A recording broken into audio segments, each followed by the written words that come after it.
ஆமைக்கறி வத்தல் போது முடிந்திருக்கு. ஸோ இப்போ என்ன வத்தல் சாப்பிட்றாருன்னு எங்களுக்கும் தெரியாது, அவருக்கும் தெரியாது. அதாவது ஒவ்வொரு மாகாண சபை பாராளுமன்ற தேர்தலுக்கும் தமிழ்நாட்டில் இருக்கின்ற திமுக அதிமுக கோடி கோடியாக பணங்களை கொடுக்கும்.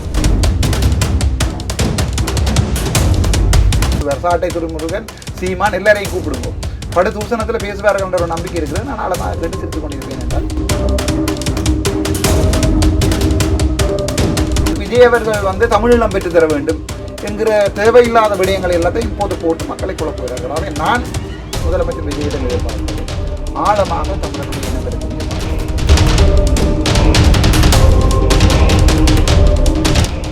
சீமான் அவர்களிடம் இல்லாத அந்த மூளை கூட சம்பந்தம் இல்லை என்று தான் நாங்கள் எதிர்பார்க்கிறோம். ஆகவே இவ்வளவு காலமுமே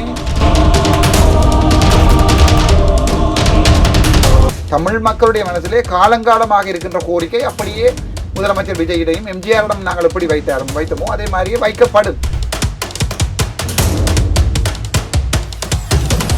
சீமானவர்கள் தமிழ் தேசியம் தொடர்பாக 2 படங்களை எடுத்து உழைத்துக் கொள்ளலாம். ஆனால் யதார்த்த அரசியல் மற்ற எல்லா உணர்ச்சி அரசியலையும் விட மக்களால் விரும்பப்படும்.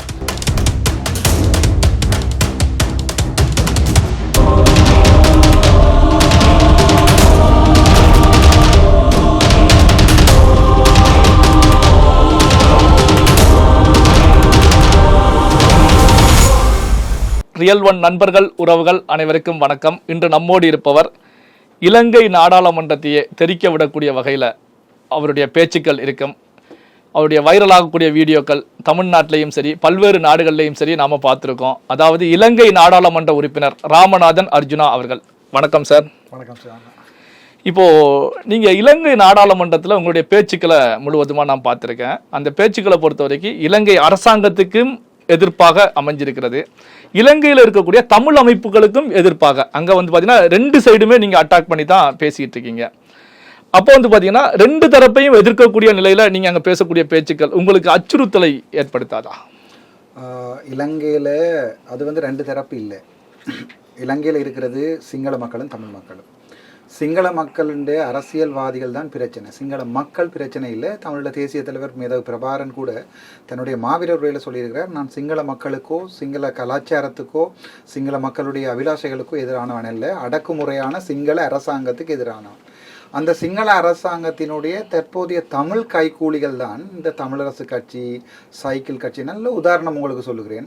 மாவீரர் தினத்தை கொண்டாடுவதற்கு எங்களுடைய சைக்கிள் கட்சிக்கு பணம் கொடுப்பது முதல் இருந்த ராஜபக்ச குடும்பம். நாமல் ராஜபக்ச என்று சொல்லுகின்ற மஹிந்த ராஜபக்சனுடைய மகன் என்னிடம் நேர கேட்டிருக்கிறார், டாக்டர் நீங்கள் மாவீரர் தினம் கொண்டாட போவதில்லையா? அதாவது பாராளுமன்றத்தில் நாங்கள் கதைப்போம், பாராளுமன்றத்திலே இருக்கிற ஸ்போக்கன் ஸ்பூனை வைத்து குத்தி அடிபட முடியாது.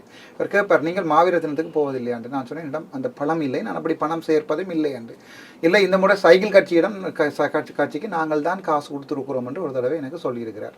கஜேந்திரகுமார் பொன்னாமலத்துக்கு கொடுத்துருக்கிறோம். ஆகவே உங்களுக்கு விளங்க வேணும், இந்த சிங்கள கட்சிகள் தமிழ் அரசியல் தலைமைகளை தங்களுடைய தேவைக்கு ஏற்ற மாதிரி பாய்ப்பதற்கு தான் வைத்திருக்கிறார்கள். அதால் சிங்கள கட்சிகளை சிங்கள அரசியல்வாதிகளை எதிர்ப்பதென்றால் அது தமிழ் அரசியல்வாதிகளை எதிர்ப்பதற்கு 100% சமம். இப்போ நீங்க 2 தரப்பையும் எதிர்க்கிறீங்க, இங்க சிங்கள அரசாங்கத்தையும் எதிர்க்கிறீங்க, தமிழ் கட்சிகளையும் எதிர்க்கிறீங்க. உங்களுக்கு அச்சுறுத்தல்கள், அதாவது அவர்கள் மூலமாக அச்சுறுத்தல்கள், ஒரு உயிர் பயம், இது மாதிரி விஷயங்கள் அங்க நடந்துகிட்டு இருக்கா? எனக்கு இதுவரைக்கும் 29 வழக்குகள் போடப்பட்டிருக்கிறது. நான் மருத்துவராக இருந்த 2024ஆம் ஆண்டு ஜூன் மாதம் வரைக்கும் எந்த வழக்குகளுமே இல்லை. தற்போது 29 வழக்குகள் இருக்கிறது. அந்த வழக்குகள் அவ்வளவத்தையுமே கவனிப்பதற்கென்று கடவுளாலேயே எனக்கு ஒரு சட்டத்திறனியை அனுப்பியிருக்கிறார்கள். நான் போகின்ற சகல இடங்களையும் என் தங்கை, அவள் என்னோட எலெக்ஷன் கேட்ட 2வது பாராளுமன்ற உறுப்பினராக வர வேண்டிய தங்கை கௌசல்யா நரேந்திரன் 24 மணித்தியாலும் என்னுடைய வழக்குகளை மட்டும்தான், அது முழு வழக்குகளையும் வருமானத்தையும் விட்டு போட்டு என்னுடைய வழக்குகளை மட்டும் பார்ப்பதற்காக கட்சிக்கு செயலாளர் கூட தங்கை நினைக்கிறேன். தமிழ் கட்சிகளில் ஒரு பொம்பளை செயலாளராக இருக்கின்ற கட்சிகளுடன் என்னுடைய கட்சி மாத்திரம்தான். அச்சுறுத்தல்கள் பலவாறாக இருக்கிறது. தமிழ் கட்சிகளுடைய பிரதேச சபை உறுப்பினர்கள் தொலைபேசியிலே கோல் பண்ணி உன்னை கொலை செய்வோம் என்று சொன்னதற்கு கூட மல்லாகம் நீதவான் நீதிமன்றத்தில் வழக்கு பதியப்பட்டு வழக்கு நடந்து இப்போது அவர்களுடைய குரல் பதிவுகள் உறுதி செய்யப்பட்டிருக்கிறது. அச்சுறுத்தல்கள் தாராளமாக இருக்கிறது. அச்சுறுத்தல்களை ஒரு பொருட்டாக கணிக்காத இனம் நாங்கள். அதனால் தான் தமிழ் பேசிக் கொண்டிருக்கிறோம். ஆகவே எனக்கு எனக்கு அது ஒரு அச்சுறுத்தல் பொருட்டாக இல்லை. எல்லாரும் கேட்பார்கள், ஒரு நாள் சில நேரம் சிங்கள மக்களிடையே உங்களுக்கு துப்பாக்கியால் ஒரு சூடு நடந்ததுக்குரிய கொலை செய்யப்படலாம், நீங்கள் பயம் இல்லையாண்டு. நான் இருக்கிற இடமும் வந்து சிங்கள ஏரியா தான். அதாவது பாராளுமன்ற தேவைகளுக்காக வரும்போது கொழும்புலே சிங்கள இடத்துல தான் நிற்கிறேன். சிங்கள மக்கள் அப்படி கெட்டவர்கள் இல்லை. சிங்கள அரசியல்வாதிகள் யாரையாவது செட் பண்ணி கொலை செய்தாலே ஒழிய சிங்கள மக்களுடைய கையாள சாகிறதுக்குரிய சாத்தியக்கூறு இல்லை. அவர்கள் நினைக்கிறார்கள், நான் தமிழிலே ஊடகங்களிலே கதைப்பது போன்று சிங்களத்திலும் சிங்கள ஊடகங்களிலும் பிரபாகரனுடைய வரலாறுகளை சிங்களத்திலே சொல்லியிருக்கிறேன். எனக்கு நன்றா சிங்களம் கதைப்பேன். அப்போது அவர்கள் சொல்வார்கள், அவன் என்னுடைய எனிமி, ஆனால் அவன் உண்மையை பேசுகிறான், தன்னுடைய இனத்துக்காக பேசுகிறான் என்று. ஆகவே மக்கள் அந்த அரசியலை விளங்கிக் கொள்வார்கள். ஆனால் அரசியல்வாதிகளுக்கு நான் ஒரு தலையிடி. ஆகவே எனக்கு உயிரச்சுறுத்தல் இருக்கிறது. இலங்கை பாராளுமன்றத்திலே என்னை போன்ற ஒரு சில பேருக்கு மட்டும்தான் பாதுகாப்பு கொடுக்கப்படவில்லை. அதாவது சாதாரணமாக ஒரு போலீசாராவது கொடுக்க வேண்டும் ஒரு பாராளுமன்ற உறுப்பினருக்கு, அது எனக்கு எடுக்கப்பட்டிருக்கிறது. ஆனால் தமிழ் அரசியல்வாதிகள், நீங்க சொன்னீர்களே, நீங்க சண்டை பிடிக்கிறீங்க, சுமந்திரனாக இருந்தால் தமிழரசு கட்சியினுடைய செயலாளர் தற்போது பாராளுமன்ற உறுப்பினர் கூட இல்லை, அவருக்கு 2 போலீஸ் பாதுகாப்பு கொடுக்கப்பட்டிருக்கிறது. அரசாங்கம் யாரை பாதுகாக்கும்? தன்னோட நிற்பவனை பாதுகாக்குமா, தன்னுடைய எதிரியை பாதுகாக்குமா? தன்னோட நிற்பவனை தான் பாதுகாக்கும். உங்களுடைய சிவஞானம் சிறியர் என்று சொல்லுகின்ற தமிழரசு கட்சியினுடைய ஒரு அரசியல்வாதி, அவருக்கு போலீஸ் பாதுகாப்பு வழங்கப்பட்டிருக்கிறது. சாணக்கியனுக்கு போலீஸ் பாதுகாப்பு வழங்கப்பட்டிருக்கிறது. ஆனால் ராமநாதன் அர்ச்சுனாவுக்கு போலீஸ் பாதுகாப்பு வழங்கப்படவில்லை. இதோட பாராளுமன்றத்தில் கேட்டபோது சொன்னார்கள், நீங்க துவக்கை வேணும் என்றால் எடுத்து வச்சிருங்க. துவக்கிலே பிறந்து துவக்கிலே வளர்ந்தவன் நான். ஆகவே நான் துவக்கை எடுத்துக்கொண்டேன். கடைசியாக என்னை ஒரு அரசியல்வாதியினுடைய அடியாக்கள் தாக்குகின்ற போது அந்த துவக்கை வெளியேல எடுத்து காட்டினேன் என்பதற்காக வழக்கு பதியப்பட்டிருக்கிறது. இந்த சில்லறை அரசியல் தான் இலங்கையில் நடந்து கொண்டிருக்கிறது. இப்போ நீங்க அரசியலை பொறுத்த வரைக்கும் ஒரு வருடம் தான் அரசியலுக்குள்ள வந்து அரசியல்வாதியாக ஒரு வருடம் தான் அப்படிங்கிற கருத்துக்களை தான் பதிவு பண்ணியிருந்தீங்க. இந்த தைரியம் எப்படி எங்கிருந்து உங்களுக்கு வந்தது, கிடைத்தது? நான் இதை பார்த்தது வந்து என்னுடைய தந்தையாரிடம் இருந்து. அம்மா அடிக்கடி சொல்லுவா, சின்ன வயசுல அப்பா நான் கடைசி பிள்ளை என்பதால் எனக்கு அடிப்பதில்லை. ஸோ நான் சில நேரங்களில் வாய் காட்டுவது வழக்கம், அப்பா பேசுகின்ற போது திருப்பி கதைப்பது வழக்கம். அப்போ அம்மா சொல்லுவா, அப்பாவை பற்றி உனக்கு தெரியாது, அப்பாவுக்கு வர கோபம் வந்து உனக்கு தெரியாது, ஏனோ தெரியல உன்னோட இவ்வளவு பாசமாக இருக்கிறாருண்டு. அப்பா இல்லை, சரியான பாசம், கடைசி பிள்ளைன்னு. ஆனால் அப்பா சின்ன வயசில் ஸ்ரீலங்கன் போலீஸில் வேலை இருக்கிறார். 83 இனக்கலவரத்துக்கு முன்னம், தமிழர்கள் படுகொலை செய்யப்பட்டதுக்கு முன்னம் 66 இருந்து ஸ்ரீலங்கா போலீஸில் வேலை செய்து 89ஆம் ஆண்டு தான் தமிழ் விடுதலை புலிகளுடைய போலீஸில் சேர்ந்தார். ஸோ அப்பாவினுடைய வரலாறுகள், அப்பா அந்த நேரங்களில் திருகோணமலையில் சிவபெருமான் சிலை ஒன்றை உடைக்கப்பட்டு புத்தர் சிலை வைக்கப்போது சிங்களவர்களை கைது செய்த வரலாறுகள் ஸ்ரீலங்கா போலீஸில் வேலை இது உண்டு. அதெல்லாம் அம்மா கதையாக சொல்லுவார். அதிலிருந்து பார்த்து கேட்டு வளர்ந்த இந்த துணிவு. மற்றது அதுதான் முக்கியமான காரணம். 2வது, நான் தேசிய தலைவன் என்கின்ற ஒரு மிகப்பெரிய இனத்தின் கடவுள் ஒரு காலங்களில் வந்து ஒரு நாட்டை ஆளுகின்ற போது அந்த நாட்டிலே சின்ன பிள்ளையாக இருந்திருக்கிறேன். ஸோ அப்போது அங்கே வளர்ந்தவனுக்கு எப்படி பயம் வரும்? இப்போ வந்து பார்த்தீங்கன்னா உங்கள் நாடாளுமன்ற ஸ்பீச் சில வாரங்களுக்கு முந்தைய நிலையில், அதாவது தமிழகத்தில் தேர்தல் காலகட்டம், விஜய் அவர்கள் தான் அடுத்த முதலமைச்சராக வரணும், அதாவது நான் தமிழகத்துடைய முதலமைச்சராக பதவியேற்றால் அப்படின்னு விஜய் அவர்கள் சொல்லக்கூடிய வார்த்தையை என்னுடைய கண்கள் பார்க்க வேண்டும் அப்படிங்கிற கருத்துக்களை முன் வச்சிங்க. விஜய் அவர்கள் மீது உங்களுக்கு எந்த அடிப்படையில் ஒரு ஈடுபாடு ஏற்பட்டது? பல பேர் நினைப்பார்கள் அவர் ஒரு கதாநாயகன், ஒரு அரசியலுக்கு முன்னம் ஒரு நடிகன் என்பதால் எனக்கு அவரை பிடிக்கும் என்று. உண்மையாக சொல்வதாக இருந்தால் என்னுடைய 16 வயசு வரைக்கும் நான் டிவியை கண்ணால் பார்க்கவில்லை. நம்புவீர்களோ தெரியாது. முதலாக என்னுடைய 86, 97 என்றால் 11 வயசில் தான் ஒரு மின் குமிழ் ஒளிர்வதொன்றை கண்ணால் பார்த்துருக்கிறேன். ஆகவே சினிமா என்பது வந்து எங்களுடைய வீட்டில் இருக்கவில்லை. காரணம், என்னுடைய வீட்டில் டிவியே இருக்கவில்லை. அதாவது அப்பா 87ஆம் ஆண்டு ஜெர்மனியிலேருந்து கொண்டு வந்த டிவி, 89ஆம் ஆண்டு நாங்கள் இடம்பெயர்ந்து என்னுடைய வாழ்க்கையின் 24 வருடங்களை இடப்பெயர்விலேயே நான் கழித்திருக்கிறேன். ஆகவே டிவி பார்ப்பதற்குரிய சாத்தியக்கூறு இல்லை. அதன் பிறகு நான் கேம்பஸுக்கு வந்து மெடிக்கல் ஃபேக்கல்ட்டிக்கு படித்து டாக்டராக வந்துவிட்டு நாகவே சினிமாவிலே எனக்கு அறிவு சத்தியமாக குறைவு. விஜய் அவர்களுடைய அரசியலில் எனக்கு நாட்டம் வந்தது. பல விடயங்கள் இருக்கிறது, மனத்தியால கணக்கில் சொல்லிக்கொண்டே போகலாம். அவருடைய தலைமைத்துவ பண்பு. 2வது, எங்களுடைய தமிழர்களுடைய வேலையை விட்டு பிழைக்காத குணம். அவர் நினைத்திருந்தார் நாம் தமிழர் கட்சி சீமான் போன்று தமிழர்களுடைய வாக்குகளை அந்த விடயங்களை கதைத்திருந்தால் வாக்குகள் இன்னும் போயிருக்கும். ஆனால் ஒரு இனத்தினுடைய வலியை ஒரு அரசியலுக்காக அவர் விட்டு பிழைக்கவில்லை என்பது எனக்கு அவரில் இருக்கிற மதிப்பை ஏற்படுத்தி இருந்தது. அதாவது தானே வெல்லலாம் என்கிற நம்பிக்கை ஒன்று அவருக்கு இருந்தது. அதே மாதிரி தான் நானும் அரசியலுக்கு வந்தேன். நீங்கள் சொன்னீங்கள், அவர் பாராளுமன்றத்திலே உங்களுடைய சட்டசபையிலே சத்தியபிரமாணம் எடுக்கும் போது அதை பார்க்க வேண்டிய விடயத்தை நான் கதைத்திருந்தேன். அதற்கு முதல் 3 மாதத்துக்கு முன்னமே நான் ஜட்ஜ் பண்ணியிருந்தேன். முதலமைச்சர் விஜய் அவர்கள் 110 ஆசனங்களை தாண்டுவார் என்கின்ற 234 தாண்டுவார் என்ற விஷயத்தை சொல்லியிருந்தேன். அப்போது இந்த அரசியல் விற்பனர்கள் சொன்னார், இவர் வந்து சொல்வது இந்த வாழ்க்கையில் நடக்காது. இந்த சிங்களவர்களும் சொன்னார்கள், இலங்கையில் இருக்கிற தமிழ் அரசியல்வாதிகளும் சொன்னார்கள், தமிழ்நாட்டில் இருக்கிற அரசியல் ஆய்வாளர்கள், அரசியல் கட்டுரைகள் எல்லாம் எழுதுவர்கள் இருக்கிறார்கள், நாங்கள் அரசியலே வளர்ந்தவர்கள், இவர்கள் எல்லாம் சொன்ன போது நான் சிரித்து கொண்டேன். இப்போது நான் சிரிக்கிறேன். ஆனால் அவர்கள் இப்போது வாக்கு போட்ட தமிழ் மக்களை விமர்சிக்கிறார்கள். ஆகவே மக்கள் ஒரு கையை பிடித்து நாடியை பிடிக்கின்ற ஒரு வைத்தியனுக்கு மக்களுடைய மனதை பிடிப்பதற்கு கன நேரமாகாது. இப்போ தமிழகத்துல தாவேகாவுடைய வெற்றி முதல்வராக விஜய் அவர்கள் இலங்கையில இருக்கக்கூடிய மக்கள், தமிழ் மக்கள், சிங்கள மக்கள் எப்படி பார்க்கறாங்க? இரண்டு வேறுபாடான விடயமாக பார்க்கிறார்கள். சிங்கள மக்களை பொறுத்த வரைக்கும் சிங்கள மக்களுக்கு சிங்கள அரசியல்வாதிகள் என்ன சொல்கிறார்களோ அதுதான் தாரக மந்திரம். தமிழ் மக்களுக்கு தமிழ் அரசியல்வாதிகள் சொல்லுவது தான் தாரக மந்திரம். சிங்கள அரசியல்வாதிகள் சொல்லுகிறார்கள் அனுரகுமார திசாநாயக்க தமிழ் மக்கள் சார்பாக தமிழர் செயற்படுகிறார். ஆனால் அங்கே உண்மை இல்லை. அனுரகுமார திசாநாயக்கன் சொல்லுகின்ற தற்சமயம் ஜனாதிபதியாக இருக்கிறவர் ஒரு மிகப்பெரிய பொய்யன். அவர் தன்னுடைய பாராளுமன்ற உரையிலே சொல்லியிருக்கிறார் தான் பாராளுமன்றத்திலே சொல்வதெல்லாம் பொய்யன். அதே நேரம் தற்போது கூட ஊழல் விடயங்கள் இலங்கையிலே படுமோசமாக கதைக்கப்பட்டு வருகிறது. ஆகவே சிங்கள மக்களை பொறுத்த வரைக்கும் தமிழ் மக்களுடைய தனிநாட்டு கோரிக்கையாக இருக்கலாம், தமிழீழ கோரிக்கையாக இருக்கலாம், அல்லது ஒரு இன விடுதலை கோரிக்கையை சிங்கள மக்களுடைய அரசியல்வாதிகள் பிழையாக விளங்கப்படுத்தி இருக்கிறார்கள். அதாவது எங்களுடைய தலைவன் போராடினது சிங்கள மக்களை கொல்ல என்கின்ற விடயத்தை சிங்கள அரசியல்வாதிகள் சிங்கள மக்களுக்கு சொல்லியிருக்கிறார்கள். ஆகவே அதை நாங்கள் மாற்ற வேண்டும்.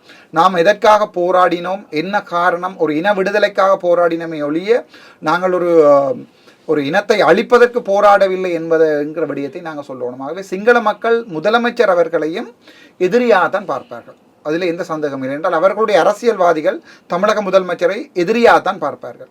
ஏனென்றால் தமிழ் கதைக்கின்ற ஒரு காரணமும், ரெண்டாவது நாங்கள் ஒரு என்ன சொல்வது, இலங்கையிலே தமிழ்நாட்டிற்கும் மத்திய அரசாங்கத்துக்கும் இருக்கிற அந்த பிரச்சனை தமிழர்களுக்கும் இலங்கை மத்திய அரசுக்கும் இருக்கிறது.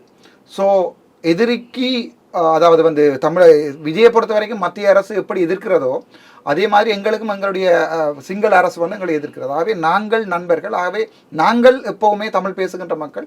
நாங்கள் அவரை உயிரோடு ஒப்பிட்டு தான் பார்ப்போம். ஆனால் சிங்கள மக்கள் அவரை எதிரியாக பார்ப்பார்கள்.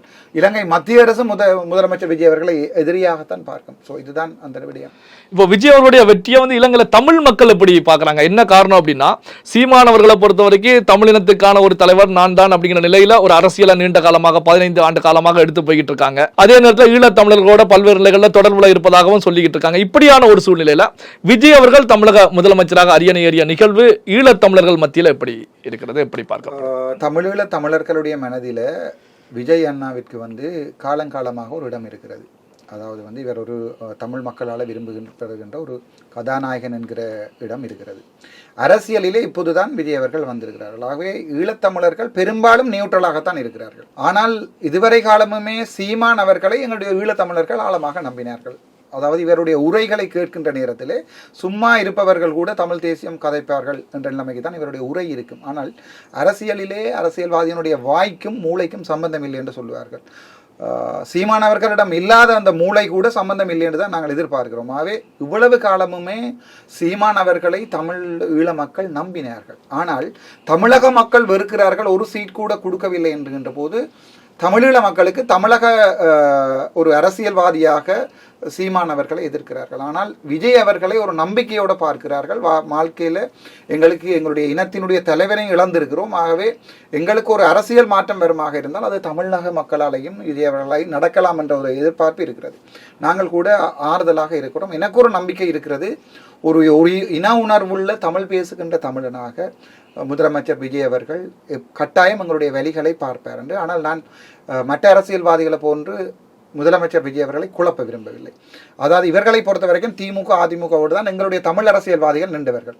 அதாவது ஒவ்வொரு மாகாண சபை பாராளுமன்ற தேர்தலுக்கும் தமிழ்நாட்டில் இருக்கின்ற திமுக அதிமுக கோடி கோடியாக பணங்களை கொட்டும். அதே மாதிரி எங்களுடைய எந்த ஒரு தமிழ் அரசியல்வாதியை பார்த்தாலும் தமிழ்நாட்டில் வந்திருந்து தான் போவார்கள். உங்களுக்கு தெரியும், அது காலங்காலமாக எங்களுடைய தமிழ் அரசியல்வாதிகளை வளர்க்கிறது தமிழ்நாட்டில் இருக்கிற திமுக அதிமுக. ஸோ இப்போ இருக்கிற எங்களுடைய தமிழ் அரசியல், முக்கியமாக ஸ்ரீதரன் கஜேந்திரகுமார் போன்றவர்களுக்கு தமிழ்நாட்டிலே ஒருவருமே இல்லை கதைப்பதற்கு. ஸோ அவர்களும் என்ன செய்கிறார்கள் என்றால் விஜய் அவர்கள் தமிழீழம் பெற்று தர வேண்டும் என்கிற தேவையில்லாத விடயங்களை எல்லாத்தையும் இப்போது போட்டு மக்களை குழப்புகிறார்கள். ஆகவே நான் முதலமைச்சர் விஜயிடம் எதிர்பார்ப்பது ஆழமாக தமிழருடைய இனப்பிரச்சனையை பார்க்க வேண்டும். எங்களுடைய இனப்படுகொலை தொடர்பாக ஆழமாக சிந்தித்து செயற்படவன். எடுத்த வீச்சில் அவசரப்பட்டு இந்த அரசியலில் நாங்கள் விடுற பிள்ளைகள் ஒருவரிடம் தாண்டின பிறகு எங்களுக்கு அது யோசிப்போம், ஏன் நாங்கள் அந்த பிள்ளையை விட்டுட்டோம், இதை நாங்கள் கொஞ்சம் யோசிச்சு செய்யலாம் என்று. ஸோ நான் இன்றைக்கு ராஜ்மோகன் அண்ணாவை சந்தித்தேன், அமைச்சர் அவர்களை கேட்டது, முதலமைச்சர் அவர்கள் எங்களுடைய பிரச்சனை ஆழமாக அணுகட்டும். நான் எந்த கோரிக்கையுமே வைக்கல, எங்களுக்கு தமிழில் கோரிக்கையா இதா இதையுமே வைக்கல. நான் வந்தது அண்ணனை ஒரு தடவை பார்த்துட்டு போகலாம்னு நம்பிக்கை இருக்கிறது. இருக்கிறது. அந்த நம்பிக்கையின் அடிப்படையில் எதிர்காலம் மாறும் என்று நான் நினைக்கிறேன். நான் எந்த ஒரு கோரிக்கையும் வைக்கல. ஆனால் தமிழ் மக்களுடைய மனசிலே காலங்காலமாக இருக்கின்ற கோரிக்கை அப்படியே முதலமைச்சர் விஜயிடையும் எம்ஜிஆரிடம் நாங்கள் எப்படி வைத்தோமோ அதே மாதிரியே வைக்கப்படுகின்ற போது அதை ஆழமாக முதலமைச்சர் சிந்தித்து செயற்படுவார் என்ற நம்பிக்கை எனக்கு இருக்குது. இப்போ உங்களுடைய பேச்சுக்களை பார்க்கும்போது தான் பார்த்தீங்கன்னா கடந்த வீடியோக்கள் நீங்கள் பேசக்கூடிய விஷயங்களை சீமான் அவர்களை வந்து கடுமையான எதிர்ப்புகளை நீங்கள் தெரிவித்து தான் பேசியிருந்தீங்க. சீமான் மீது உங்களுக்கு ஏன் வெறுப்பு, என்ன காரணம்? சீமான் அவர்களை இதுவரை காலமுமே இந்த 15 வருடமாக என்னுடைய அண்ணாவோட இருந்து எல்லாருமே வந்து ஆதரித்து கொண்டு தான் இருந்தார்கள். ஆனால் இந்த 15 வருடமாக என்னுடைய அம்மா அப்பா மேலே ப்ராமிஸாக சொல்கிறேன், ஒரு நாள் கூட சீமான் அவர்களுடைய ஸ்பீச்சை நான் பார்த்ததே இல்லை. இது என்னுடைய அம்மா அப்பா மேல் சத்தியம். என்ன காரணம் எனக்கு ஏனோ தெரியவில்லை. சீமான் அவர்கள் இவ்வளவு காலமுமே தன்னுடைய அரசியலுக்காக தமிழ் இனத்தின் வெளியே கதைக்கிறார். அதோட நான் ஐ எம் வெரி ப்ராக்டிக்கல். நான் சரியான ப்ராக்டிக்கல் ஆனால், அதாவது கையில் ஒரு சுளாய்க்காய் இருக்குதுன்னா மரத்தில் இருக்கிற பலாக்காயை விட பெட்டர்ன்னு தான் நான் யோசிக்கிறேன். ஏன்னா கையில் இருப்பது தான் முக்கியம். ஸோ சீமான் அவர்களால் தமிழ் மக்களுக்கு என்ன நடக்கும், தமிழக மக்களுக்கு என்ன நடக்கும், யாழ்ப்பாண மக்களுக்கு என்ன நடக்கும் என்று கேட்டால் விடை இந்த முறை தேர்தலில் தெரிந்திருக்கிறது, சைபர் என்று. ஸோ அப்படியும் இருந்தும் முரட்டுத்தனமாக நாங்கள் ஒருத்தருக்கு ஆதரவு தெரிவிக்கல. அது வந்து அதாவது வந்து என்னுடைய இப்போ 40 மக்களுடைய பிரதியாக இருக்கிறேன். சீமான் அவர்களுக்கு வந்து ஆதரவு தெரிவிக்கணும் என்பதற்காக யதார்த்தம் இல்லாத ஒரு விடயத்தை நான் மக்களுக்கு திணிக்கலாது. மக்களாகவே ஏற்றுக்கொள்கிறார்கள். சீமானால் இப்போ எதுவுமே செய்ய முடியாது. மரத்தை கட்டுப்பிடித்து கொண்டிருந்து தமிழ்நாட்டை வளர்க்கலாது. உங்களை வழங்கிச்சா ஆமைக்காரி வத்தல் போது முடிந்திருக்கும். ஸோ இப்போ என்ன வத்தல் சாப்பிட்றாருன்னு எங்களுக்கும் தெரியாது, அவருக்கும் தெரியாது. ஸோ அது வந்து ப்ராக்டிக்கல் இல்லைன்னு தான் நான் யோசிக்கிறேன். அதாவது யதார்த்தம் இல்லை, கதைக்கு மணியாக தான் இருக்கு. மேபி சீமானவர்கள் தமிழ் தேசியம் தொடர்பாக 2 படங்களை எடுத்து உழைத்து கொள்ளலாம். ஆனால் யதார்த்த அரசியல் வந்து மற்ற எல்லா உணர்ச்சி அரசியலையும் விட மக்களால் விரும்பப்படும். ஸோ அந்த விதத்தில் எனக்கு சீமானவர்களில் எந்த ஒரு நம்பிக்கையும் இல்லை, அவ்வளவுதான். கோபம் எதுவுமே இல்லை. மேபி இன்னொரு இன்டர்வியூ நீங்கள் கூப்பிட்டீங்கன்ற சீமான் அவர்களோட நான் அவரோட இருந்து கதைப்பேன். மேபி எனக்கெல்லாம் பேசுவார். சாட்டை துறைமுருகன், சீமான் எல்லாரையும் கூப்பிடுங்க, படு தூசணத்தில் பேசுவார்கள் என்ற ஒரு நம்பிக்கை இருக்குது. நான் ஆழமாக கேட்டு சிரித்து கொண்டிருப்பேன் என்றால் எனக்கு நம்பிக்கை இல்லை. அவர்கள் நம்பிக்கை வர்ற மாதிரி இந்த 15 வருடங்களில் நடக்கல. தமிழக மக்களே நம்பல, ஒரு சீட் கூட இல்லையா. அப்புறம் நாங்கள் எப்படி நம்புறது? அவ்வளோதான். பல்வேறு முக்கியமான தகவல்கள், செய்திகளை நம்முடைய உறவுகளுடன் பகிர்ந்து கொண்டதற்கு நன்றி சார்.